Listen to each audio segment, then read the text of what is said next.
Beyond the Grade by Kwame Boatman.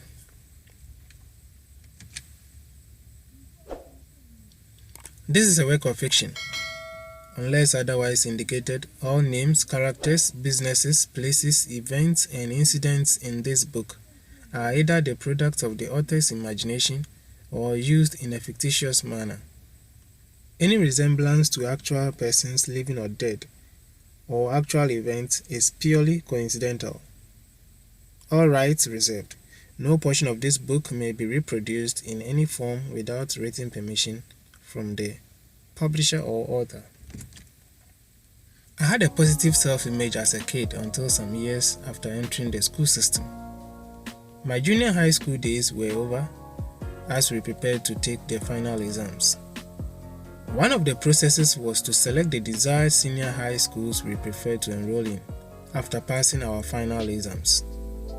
Our teachers were our guides, so we trusted them. I selected the best schools I wanted to enroll in, but my teacher thought I didn't deserve such schools. He thought I would fail in the exams, so I better select a low-grade school so that I may have a chance to enter senior high school. Well, that teacher taught me, and he didn't believe in me. It was a science program I wanted to pursue because of my interest in aviation, but he knew I couldn't pursue science in high school because I am not good enough to pursue that subject. As I had no other course in mind to pursue, I chose visual arts. The result was in. I made grade 12, and an A-grade school offered me admission to pursue a visual arts course. The first year was wasted. I didn't know my math teacher, but still wrote math exams. The second year started with serious academic work. Truth be told, I was not fluent in spoken English. The whole of the first year was spent being intimidated by other first-year students. I talked less and wouldn't start a conversation because of my bad English. If I were to open my mouth to say something, I would construct and edit the sentences in my head before they came out. I stuck to short answers and responses, and most times body gestures and facial expressions helped best. I was labeled as the shy girl or quiet type because of this, but inwardly I wasn't.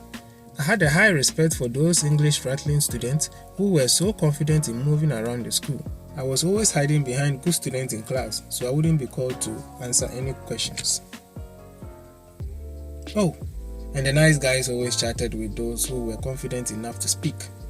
I had many crushes, but I couldn't talk to them, even when they said hello or hi. I wouldn't even look at them. That was interpreted as being rude. I had to take that accusation in good faith. To me, every other student was better than me. They were more intelligent than me. They speak so good English that I knew their exam results would be blinking every time. I was wrong. I came from a town that seemed obscure and missed my classmates. Almost all the students in my class were from Accra. They knew themselves very well. Unfortunately, I didn't have some of my town folks made it to this A-grade school, so I was alone among a bunch of students from Accra. It wasn't like they didn't like to talk to me, but I was weird to talk to. My worst public humiliation came one day when the picture-making teacher came to class for the first time. He asked us to introduce ourselves. That was easy, but after the first girl, Jenna, told the class her name and house, it wasn't enough for this teacher. He told her to add her previous school and the grade she made for the final exams.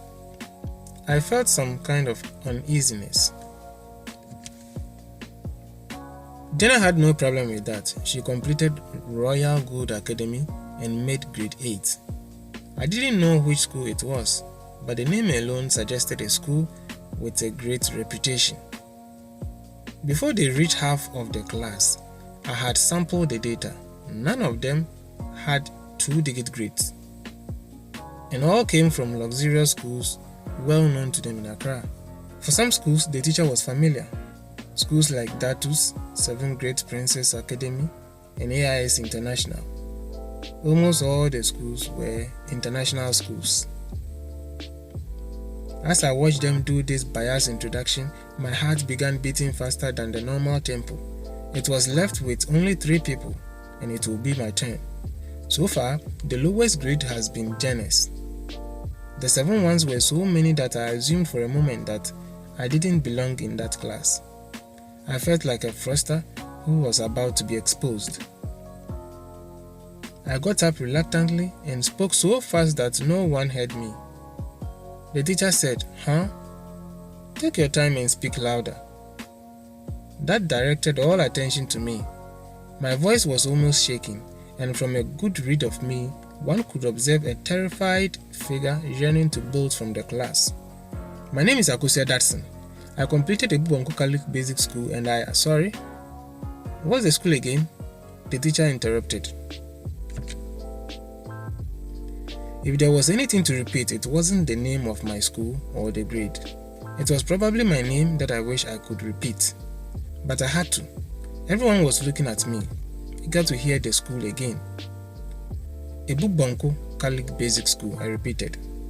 Ebonku? The teacher repeated it wrongly. Ebubonku, I corrected. He stroked his beardless chin for a few seconds and repeated the name for some time. "Okay, where is that located?" he asked. "It is one of the suburbs of Cape Coast after Abra." After I gave a detailed description and direction of the place, he said, "Alright." I sat down quickly, hoping that the distracting episode made the class boring enough to forget about knowing my grade. "So, which grade did you make?" the teacher asked. That time I knew I could not escape the embarrassment, so I whispered it. They didn't hear, and I shouted, "I had grade 12. I was ready to face the consequences. It seemed I had been busted. The introduction continued, but I had shut the class off in the background. I was not really interested in knowing anyone's grade. Soon, it reached Susie Osei's turn. I know Susie Osei was the most confident girl in the class. She runs her mouth over everyone's issues because she is very articulate and can hold a perfect conversation even though some of her statements don't make sense. She is able to get across her opinions. She came from one of the private international schools, but the grade she mentioned was unbelievable. She mentioned 19, but as I wasn't expecting such a figure, I thought I heard 90 and was wondering when the introduction of that aspect changed to mentioning exam scores instead of grades. I wasn't the only one who didn't hear well. She was made to repeat herself, and she confidently said she had grade 19 and felt proud about it. In an academic society where we measure our worth with examination results, I quickly made the deductions. This girl was 7 grades lower than myself. How come she is so confident and not embarrassed by this? And nobody cared about it. Normal life continued after the teacher was gone, like nothing has happened. While I felt embarrassed, after the introduction, the teacher made the comment that whoever you were is in the past now. Whether you are brilliant or not depends on what will happen in the coming exams. He was right. At least, that was what I believed. But Susie's behavior taught me that maybe I had placed my confidence in the wrong object. The exams ended, and the results were pasted on the notice board for everyone to check. We were 46 in class, and the list was arranged in order of excellence to failure. I started searching from the bottom to find my name. Not that I don't believe that I did well in the exams, but I knew the competition would be so tough that even with a good score, I may be down the list. I expected the excellent scores to be very high. Susie trailed the class in the 46th position. 45, 44, 43. My name was not there, but those who were there were simply unbelievable. I scanned up to the 20s, 25, 24, 23. I couldn't find my name there. Then I moved to the 10s. My hand was shaking because it looked like my papers were not marked. I was about to abandon the search and check with the administration when I saw DAD somewhere among the first to fifth positions. I took a good look and I saw it was my name spelled in caps, Datsun Akosua, in the third position. Overall marks were 765 out of 800. The pass mark was 500, which means I have passed with distinction. My surprise was not that I performed well. I knew I was good, but where are all these 7-1 students and single grade students who showcase brilliance through articulate English speaking? Back at the dormitory, Jane's English paper fell on the floor and I took a quick glance, and I was shocked. 36% in English. How possible? I nearly scolded her, but I quickly remembered I wasn't her parent. You can't speak this good English and be dumb in the basic school that I came from, I thought.